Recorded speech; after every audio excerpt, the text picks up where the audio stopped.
उज्जवल Bharat news, देश की प्रखर आवाज। अब नए अंदाज।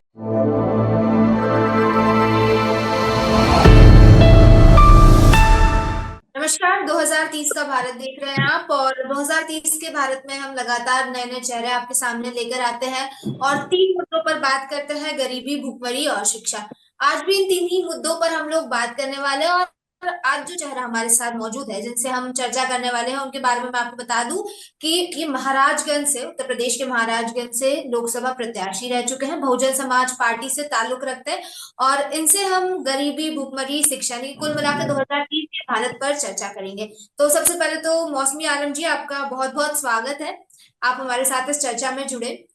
शुरुआत करते हैं, और सबसे पहला और सबसे अहम सवाल मैं आपसे बहुत बहुत पूछना धन्यवाद। चाहूंगी जी, क्योंकि जैसे कि हम 2030 के भारत पर बात कर रहे हैं, मैं आपसे जानना चाहती हूँ कि आपके नजरिए में 2030 तक आप भारत को कहाँ दिखते हैं? जैसे देखिए 2030 का जो भारत है, उसके लिए सबसे मेन चीज तो ये है कि जो पॉलिटिकल एजेंडे हैं, जो भी पॉलिटिशियन है, उनके एजेंडे चेंज करने होंगे। आज हम लोग देख रहे हैं, तो हमको जो दिखाई देता है वो ये है कि जो भाजपा है, वो सरकार बनाने के लिए सिर्फ काम कर रही है। जो कांग्रेस गठबंधन है, वो अपना अस्तित्व बचाने के लिए काम कर रही है। जो आप बोल रहे हैं कि भूखमरी, शिक्षा या बेरोजगारी, जितनी भी चीजें हैं, इसके ऊपर कोई भी पार्टियां ठोस तरीके से काम नहीं कर रही हैं। अगर यही स्थिति इन लोगों का रहा, तो आगे का समय बहुत चिंताजनक होगा। और अगर हम लोगों ने इन एजेंडे को, अगर जनहित में काम किया या अपने मुद्दों को चेंज किया, तो जरूर आने वाला समय अच्छा होगा। अभी तक क्या, मैं जैसे आपके अगर जिले की बात करूं, महाराजगंज की बात करूं, तो क्या स्थिति है वहां पर? महाराजगंज में जो स्थितियां हैं, वो अगर मैं आपको बोलूं तो बहुत अच्छी नहीं है, क्योंकि वहां पे क्या है, शिक्षा का जो स्तर है वो बहुत पीछे है। मैं अगर आप लोगों को बता दूं, सरकार अगर सही ढंग से काम करती है तो उसे क्या करना चाहिए। अगर मैं सरकार में होऊंगा कभी, तो मैं जरूर इस पे काम करूंगा। आज के समय में अगर शिक्षा को बढ़ाना है, तो आपको सबसे पहले, आज आप देख रहे हैं कि जितने भी आईएएस ऑफिसर हैं देश के अंदर, 85% से ज्यादा आईएएस ऑफिसर, ये सभी लोग जो है सरकारी स्कूलों से पढ़ाई करके आए हैं। आज सरकारी स्कूलों में जो सैलरी होता है स्कूल अध्यापकों का, वो 50,000 के आसपास होता है। लेकिन लोगों के अंदर इस बात की जागरूकता नहीं है कि जिस प्राइमरी स्कूल में 1,000 रुपया फीस दे के वो लोग पढ़ाते हैं, जहाँ पे टीचर 10,000 रुपया पगार लेता है, वो क्या पढ़ाई करेगा। डेफिनेटली सरकारी जो स्कूल के टीचर हैं, वह सिलेक्टेड हैं, बहुत अच्छे हैं, बच्चों को वहां पे भेजना चाहिए और सरकार को उसके इंफ्रास्ट्रक्चर्स को दुरुस्त करना चाहिए, तभी जाके बेहतर शिक्षा हो सकेगा। सर, आपने कहा कि सरकारी दूसरी चीज, सर आपने कहा सरकारी स्कूल्स जो है, वहाँ के टीचर्स काफी ज्यादा अच्छे हैं और वहां पर भेजना चाहिए बच्चों को, ये बात आपने कही। लेकिन सवाल ये उठता है कि आखिर क्यों क्यों जनता सरकारी स्कूल्स पर भरोसा नहीं कर पाती? अगर हम बाहर उठ के निकले और किसी से भी बात करें, तो मैं ये चीज कह सकती हूँ कि कोई भी पेरेंट अपने बच्चे को सरकारी स्कूल में भेजना नहीं चाहेगा जब तक कि उसकी बहुत मजबूरी नहीं होगी। तो आखिर ऐसी क्या वजह है? क्योंकि एक सरकारी चीज में तो जनता का भरोसा और ज्यादा होना चाहिए, लेकिन उसके मैं बावजूद सरकारी चीजों पर भरोसा नहीं हो पा रहा है। क्या जाना चाहिए इसको? मैं आपको लोगों को यही चीजें बता दे रहा हूँ, जितना मैंने देखा है और जो नोटिस किया है। मैं आपको बताऊं, मैं खुद सरकारी स्कूल से पढ़ाई किया हूँ और आज एक सक्सेसफुल बिजनेसमैन हूँ। एक जमीन स्तर से चढ़ के अगर मैं हजारों करोड़ की कंपनियां बना के रखा हूँ, एक पॉलिटिकल लीडर हूँ, तो डेफिनेटली मैं काफी सक्सेस हूँ। यही चीजें अगर सरकार जो है देश के अंदर बढ़ावा देती है इन चीजों को, लोगों के अंदर जागरूकता लाती है कि 85% से ज्यादा आईएएस ऑफिसर सरकारी स्कूलों से पढ़ाई किए हुए हैं। आपको जब आप वहां पे क्या सरकारी स्कूलों में सिर्फ पढ़ाई होगी, आप चीजों को समझिए। लेकिन जब आपको प्राइवेट स्कूलों की बात होती है तो वहां पे सिर्फ और सिर्फ बिजनेस होता है।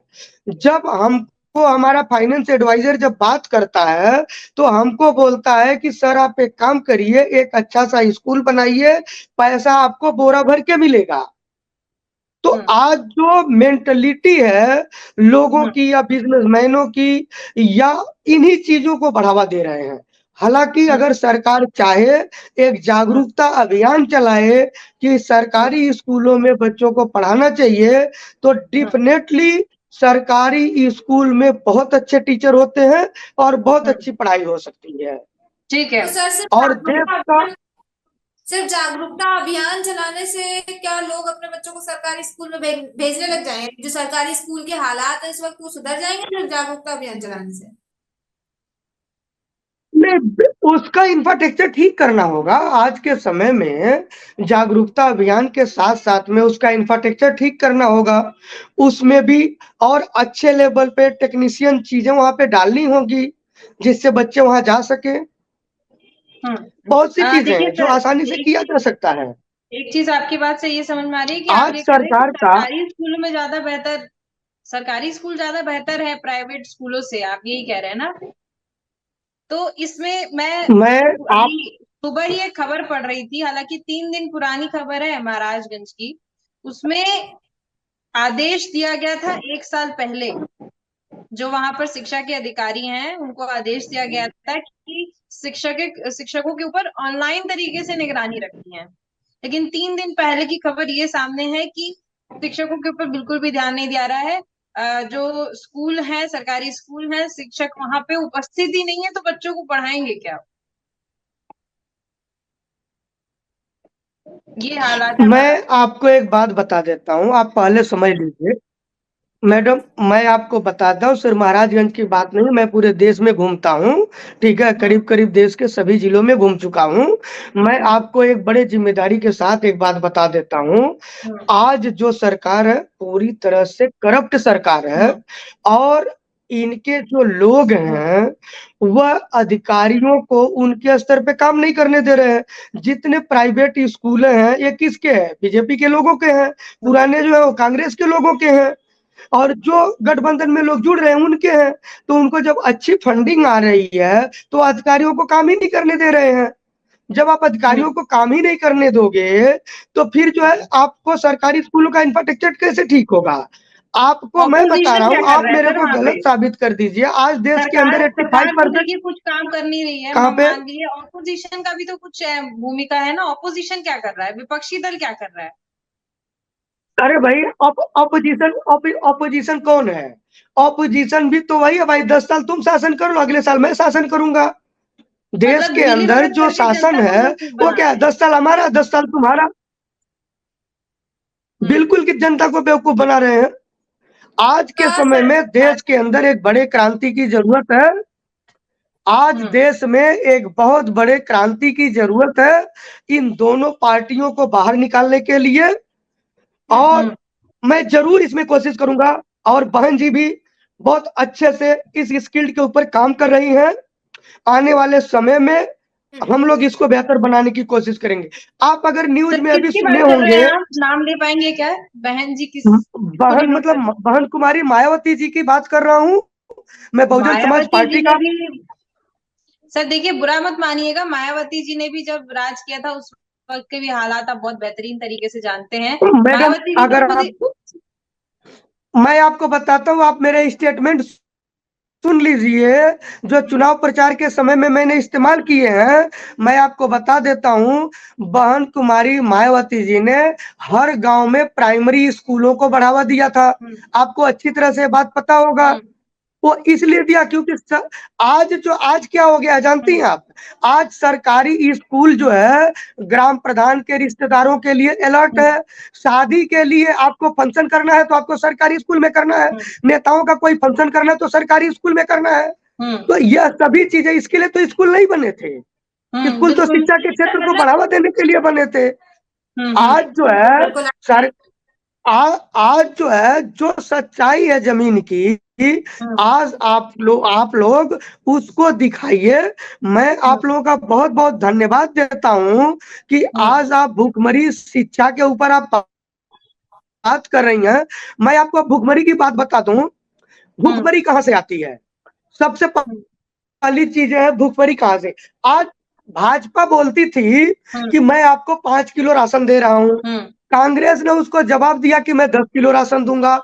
मैं आपको बड़े जिम्मेदारी के साथ बता दूं, हमारे यहाँ जो गांव की औरतें होती हैं वो 5 से 10 किलो राशन भीख मांगने वाले भिखारी को दे देती हैं। अब जब इनको राशन देके वो उलझा रहे हैं, शिक्षा इनको दे नहीं रहे हैं, चीजों की महंगाइयां बढ़ा रहे हैं। जब आदमी कोई भी बच्चा जब शिक्षित नहीं होगा तो वो उसका डेवलपमेंट ही नहीं हो सकता है। डेवलपमेंट होने से हर चीजों को हम आसानी से कर सकते हैं। नीति आयोग की एक रिपोर्ट सामने आई है, मैं आपको बता रही हूँ सर। नीति आयोग की एक रिपोर्ट सामने आई है, उसमें महाराजगंज को प्रथम स्थान मिला है। 5 वर्षों में सरकार ने 3,42,72,000 लोगों को गरीबी से निकाला है। तो मतलब अब क्या माने इसको, ये बताइए। मैडम, गरीबी से निकाला है, किस स्तर पे निकाला है? गरीबी से नहीं निकाला, गरीबों को ही निकाल दिया है। ठीक है, तो आप लोग कुछ चीजें समझिए। हम लोग राशन की दुकान, मैडम सुनिए, नहीं, मैं आपको बताता हूँ क्या है, गरीबों को कैसे हटाया है आपको मैं बताता हूँ। राशन की दुकान पे 100 रुपए का राशन लेने के लिए 50 रुपए का पेट्रोल डाल के बाइक लेके आदमी जाता है राशन लेने को। आप समझ रहे हैं इस बात को? बाइक लेके 50 रुपए का तेल डाल के आदमी 100 रुपए का राशन लेने के लिए राशन की दुकान पे जाता है। इन्होंने क्या किया, उन लोगों के ऊपर राशन देना शुरू किया जो भाजपा के कार्यकर्ता थे, जो इनके लिए दलाली करते हैं। इन लोगों के नामों को डाल दिया और गरीबों को हटा दिया।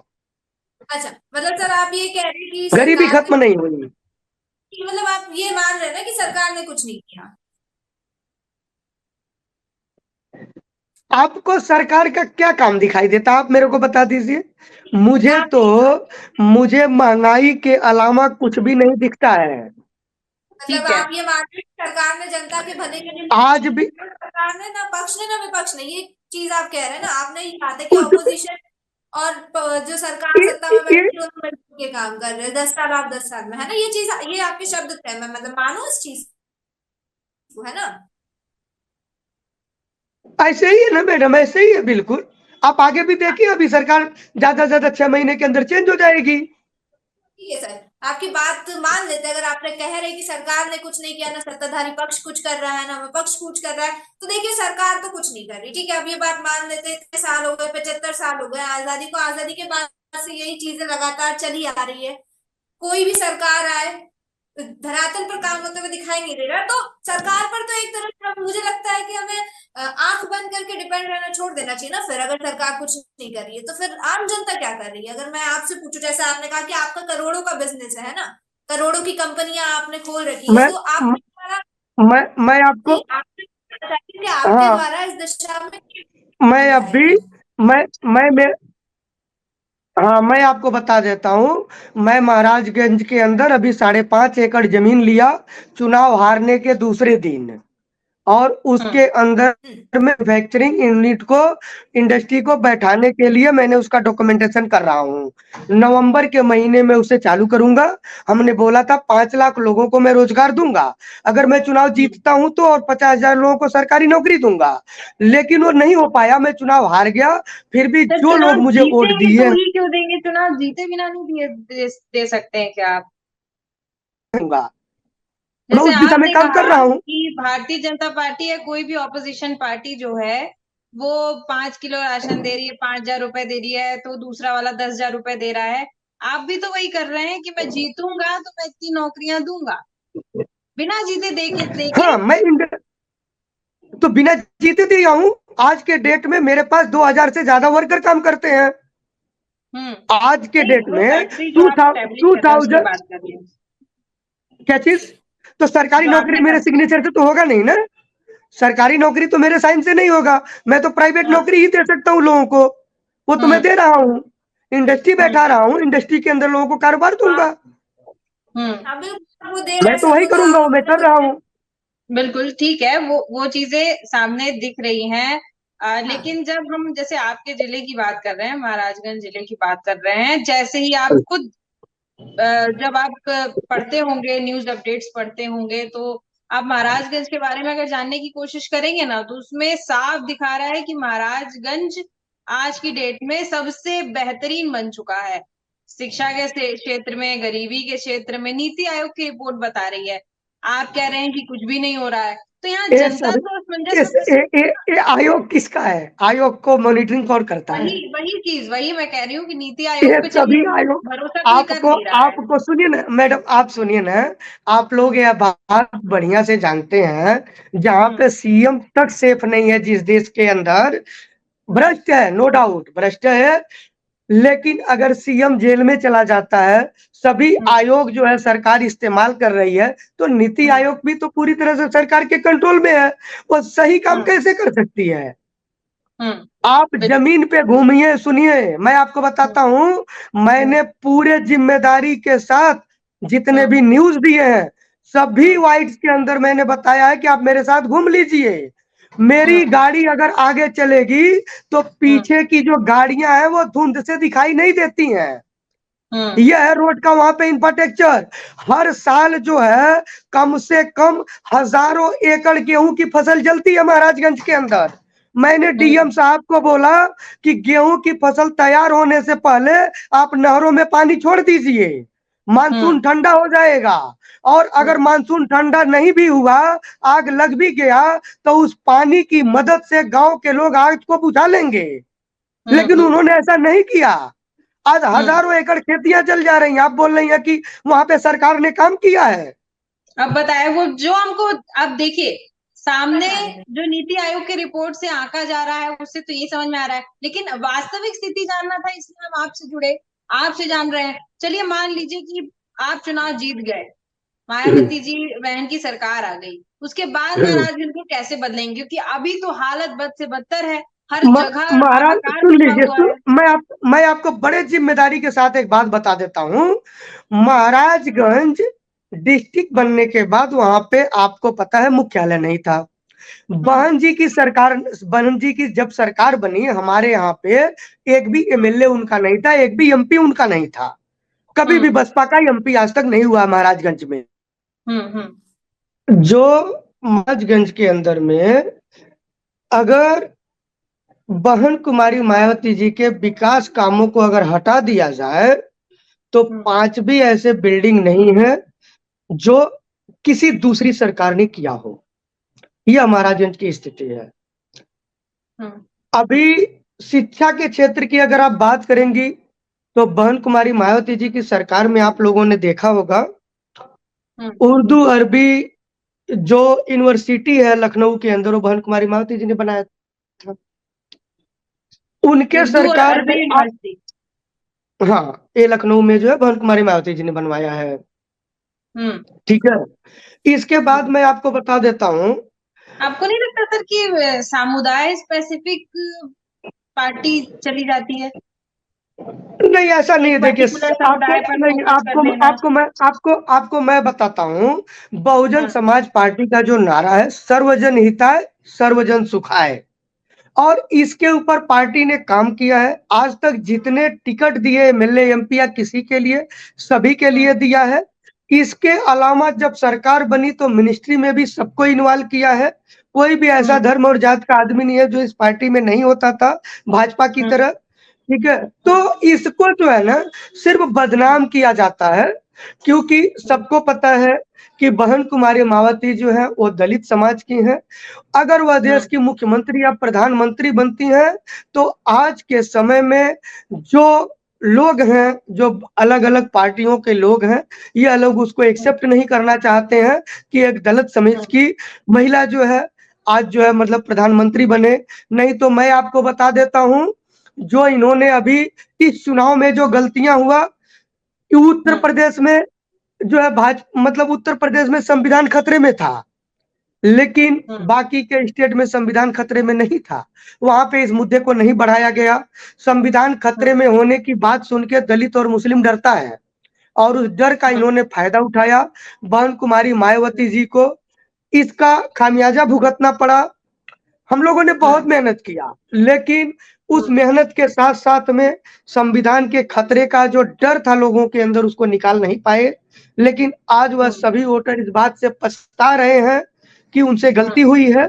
आगे चल के वो सभी लोग हमारे साथ हैं। आगे हम लोग 2027 में बहुत अच्छा करेंगे। आज आप देख रही होंगी कल परसों का एक मोदी जी का एक ये था, माननीय प्रधानमंत्री जी ने बताया कि अगर स्टाफ टाइम पे ड्यूटी नहीं आता है तो उसका आधा हाजिरी लगाया जाएगा। तो आपने भी कुछ न्यूज़ नहीं हो देखा रहा है सर रहेगा। वहाँ पे। नहीं सुन तो भी तो लीजिए, कुछ नहीं हो रहा है। मैडम सुन तो लीजिए, पूरी बात तो सुन लीजिए। आधा हाजिरी देने की बात उन्होंने किया, लेकिन आपको पता होगा जब बहन कुमारी मायावती जी की सरकार थी, आपका पूरे स्टेट के अंदर 10 बजे की ड्यूटी है तो ऑफिसर जो है 9:30 बजे गेट पे खड़ा मिलता था। ये था बहन कुमारी मायावती जी का सरकार चलाने का तरीका। अच्छा, तो आप समझिए। चलिए आप मायावती जी की बहुत तारीफ कर रहे हैं। मैं एक चीज आपसे जानना चाह रही हूँ कि बहुत पढ़ी लिखी हैं, आपने तारीफ की, बहुत अच्छा काम भी करती हैं, तो भी भाषण देते वक्त तो पढ़कर भाषण देती हैं, इसके पीछे की क्या वजह है? देखिए क्या होता है, उनका जो भाषण है, स्पीच देना, लिख के बोलना, दरअसल क्या होता है कि बहुत से लोग ऐसे होते हैं जो बात करते-करते थोड़ी-सी बातें इधर-उधर जाती है और लाइन अप नहीं हो पाता है। तो बहन कुमारी मायावती जी की सोच एकदम क्लियर है कि जो हमारा संदेश लोगों के पास जावे, वह पूरी तरह से निरीक्षण करके ही जावे, कोई गलती न हो। उन्होंने डॉक्यूमेंटेशन को बहुत ज़्यादा प्रायोरिटी दिया हुआ है शुरू से लेके आज तक और इसीलिए वह जो डॉक्यूमेंटेशन पे भरोसा करती हैं और वह देखकर बोलती हैं। सर आप चुनाव लड़े थे ना इस बार, हुँ, हुँ, तो हार गए, हाँ। तो जीत क्यों नहीं पाए सर? काम किए होते तो जीत जाते। मैडम काम आदमी कैसे करेगा? आप पहले समझ लीजिए, मेरे यहाँ पे काम काम करने के लिए कैसे तो पहले करेंगे? मैं आपको बता रहा हूँ ना, मुझे महाराजगंज जिले में काम करने के लिए तो पहले मुझे कमाना पड़ेगा ना और कमाने के लिए महाराजगंज में इंडस्ट्री नहीं है।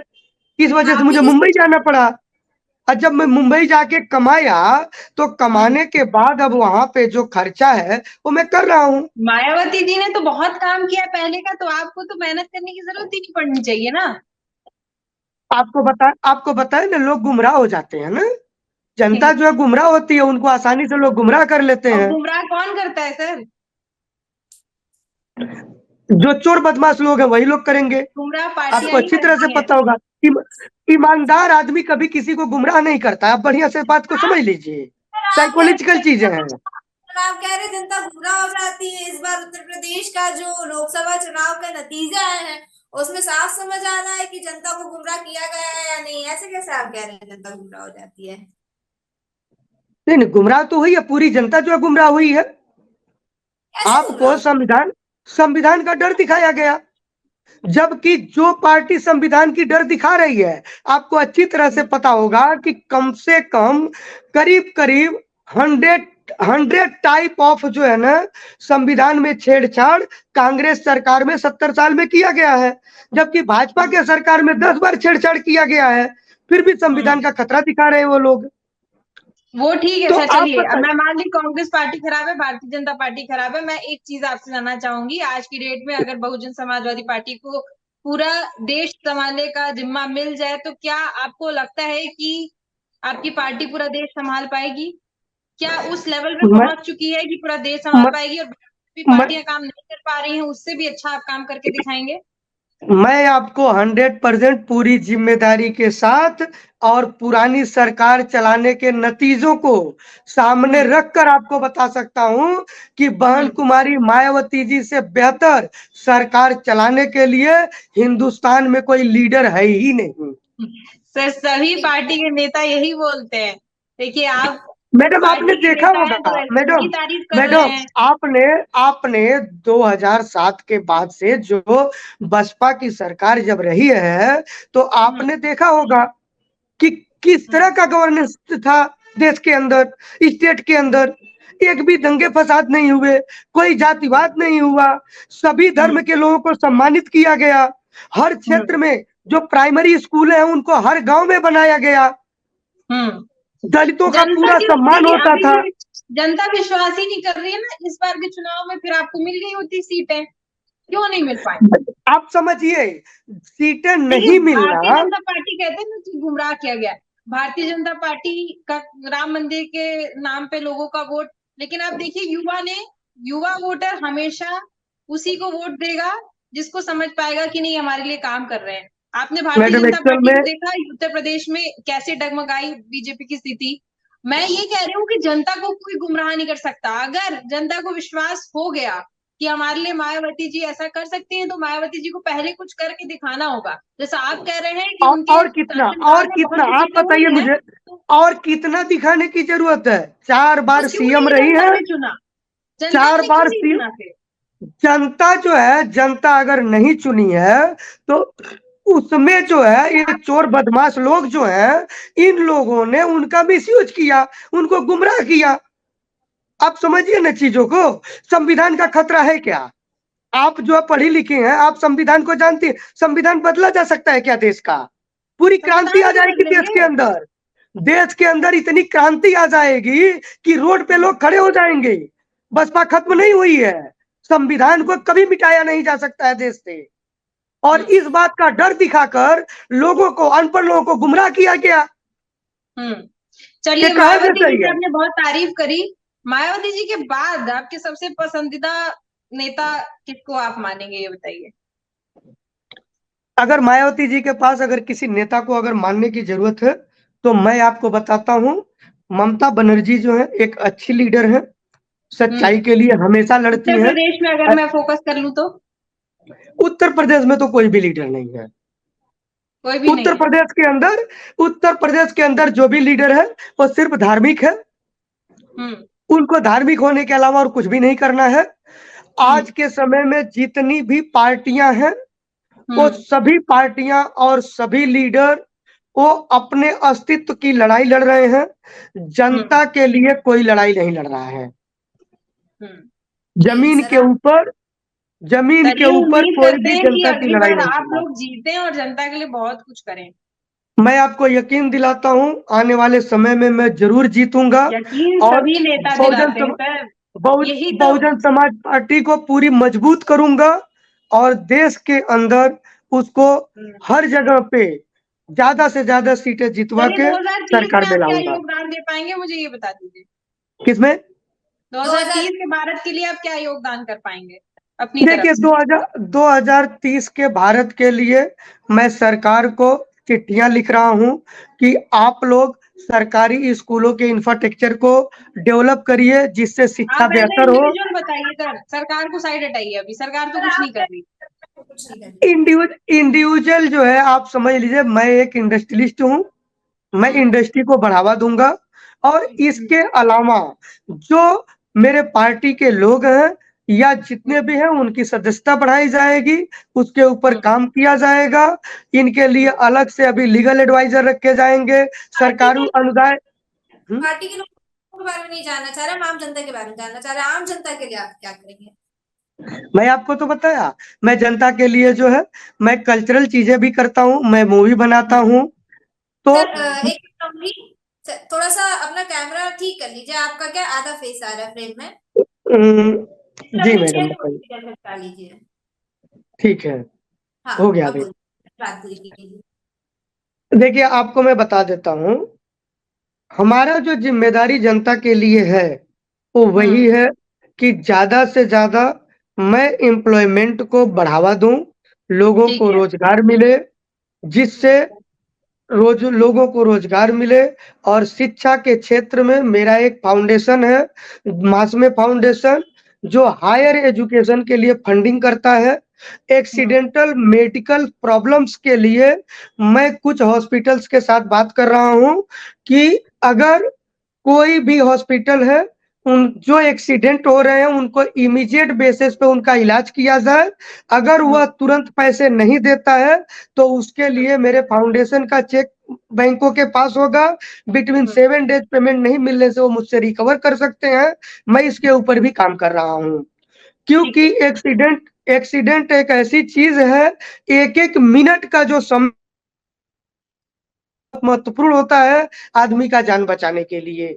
बिल्कुल ठीक है, तो मैं मतलब इस हम तरह का आपकी भी तरफ से सोशल ये वर्क में उम्मीद काम करें कर रहा कि हूँ। आप जो बेरोजगारी है उसको खत्म करने में आपका 2030 में ये बहुत बड़ा योगदान रहेगा, यह मान के चलते हैं। जी बिल्कुल मैडम, ज़रूर होगा। मैं आपको यकीन दिलाता हूँ 2030 तक कम से कम 50,000 के आस-पास वर्कर हमारे साथ होंगे। चलिए, बहुत चलिए बढ़िया सर, बहुत बढ़िया है। बहुत-बहुत धन्यवाद सर हमारे साथ जुड़ने के लिए। बहुत बहुत धन्यवाद जी सर मैडम, आपका। 2030 में धन्य आपने यकीन दिलाया, 2027 में आपने कहा है कि आप जरूर जीतेंगे, ऐसा आपने यकीन दिलाया, तो 2030 में आप 2027 में मैडम मैं नहीं जीतूँगा, कि मैं चुनाव नहीं लड़ूँगा। आप समझ लीजिए, पार्टी ज़रूर जीतेगी और हाँ, पार्टी को जिताने के लिए मेरा जितना योगदान की ज़रूरत है मैं ज़रूर करूँगा। चलिए बिल्कुल ठीक है। सर, जुड़ेंगे हम, फिर आपसे चर्चा की जाएगी 2030 में, और जैसा आपने कहा है कि आप ये योगदान देंगे तो आपसे बात की जाएगी उस वक्त। अभी आपका बहुत बहुत धन्यवाद, आप हमारे साथ जुड़े और तमाम चर्चा की आपने। धन्यवाद सर। धन्यवाद सर, धन्यवाद। तो जिस तरह से आपने देखा, मोहम्मद मौसमी आलम जी हमारे साथ जुड़े थे महाराजगंज उत्तर प्रदेश से, कई सारी बातें की, और हालांकि उनके द्वारा कहा गया है कि 2030 तक इंडस्ट्रियलाइजेशन के क्षेत्र में और बेरोजगारी दूर करने के क्षेत्र में वो कई सारे कार्य करेंगे। तो 2030 में उनसे फिर मुलाकात होगी और उनसे बात होगी, और हम फिर लौटेंगे आपके सामने ऐसे ही कुछ नए चेहरे लेकर, और उनसे भी इन्हीं मुद्दों पर बात होगी कि आखिर 2030 में देश की स्थिति क्या होगी, और जो खुशहाल देश है, जो 2030 के भारत का सपना है, वो कैसे साकार होगा।